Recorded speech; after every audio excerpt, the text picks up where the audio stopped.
Hi, I'm going to record a really short tutorial on setting up a discussion board forum, one that's specifically designed to be graded, and what to do if you've already set up one that you wanted to grade and didn't create a grade column for it.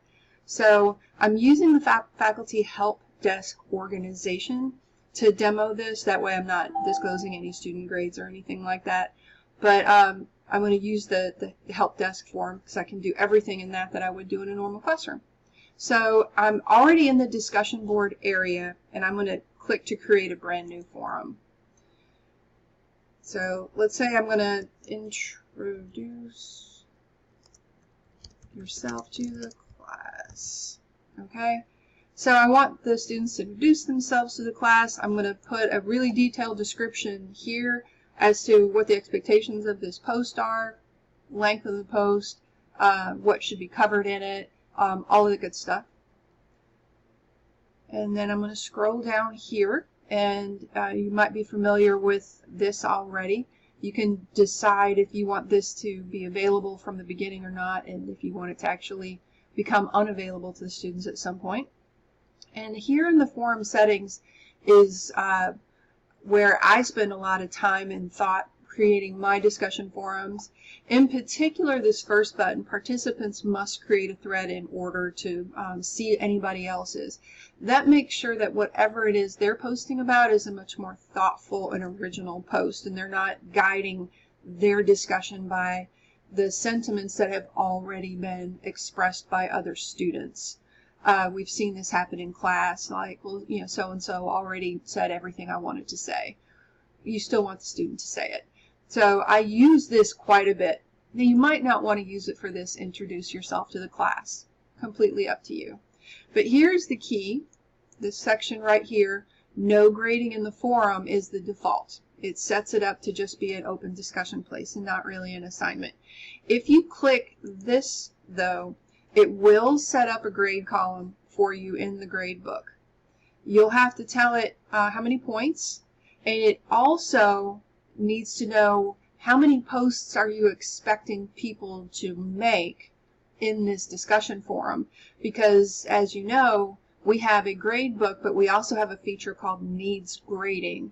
And so when the student makes the required number of posts, it will show up as needs grading. So if you want them to make an original post and then comment on one other person's post, you would put the number 2 here, because that would say you've got to have two posts before it shows up as needs grading. And then you would enter a due date. All of the other things are completely optional. Do you want to allow them to attach files? I generally disable this because I've had students in the past write that introduction in a Word document and just attach the Word document. That's not really the point of a discussion forum. So I typically deselect that. Now, you might want to leave it selected if it's a debate on a current topic and you want them to have an article that supports their opinion. That's completely up to you. Allow post tagging. That means using the @ and tagging other students. And allow members to rate posts. That will give someone a star that they can select and grade other students' posts using stars. And then at the very bottom you have submit, and my image is hiding it. Let me submit that. And now we have a new forum called Discuss Yourself to the Class. So if you have already created a discussion forum and students have already participated and you forgot to check that it's a graded activity, that's okay. Blackboard generally won't let you change those kinds of settings once students have already participated in it. If you think about it, it wouldn't really be fair for you to suddenly say this is graded after people have already participated, so Blackboard doesn't let you do that. But if you need it to be a graded assignment and you created it quickly and forgot that step, you can always go to, I'm going to scroll down, your grade center, full grade center, and then you can create a column here. So I'm going to create a grade column called Intro Discussion. and any description that you want to put here. It's completely optional. It doesn't require you to do it. Score or percentage, how many points are possible, the due date. I'm just going to leave that. And then include this in the grade center. Yes, yes. And submit. And now, if I scroll on over, and I did check grading. I've got this intro discussion that I just created, and the introduce yourself to the class. This is something, you can see the full title that'll show up right here. That's pulling the discussion title from the discussion board. So if you check that graded activity, it will create a grade book column for you. If you forgot and didn't, that's okay. All is not lost.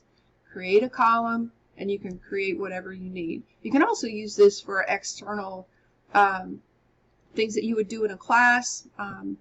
An online class, maybe you're giving them grades for their attendance in virtual class sessions. You can create a gradebook column there for it. Remember, Blackboard always creates those new columns at the very end. So if you want to actually reorganize those columns, you're going to go to Manage, Column Organization. And you can use these little boxes here to just drag things up and down and put them in any order you want them to show. You can also check boxes to hide the selected, and then submit, and it changes things around for you. So I hope this brief tutorial has been helpful in changing settings in discussion forums so that they actually have a gradebook column, and what to do if you skip that step. Stay tuned to this channel for more Blackboard help and how-to.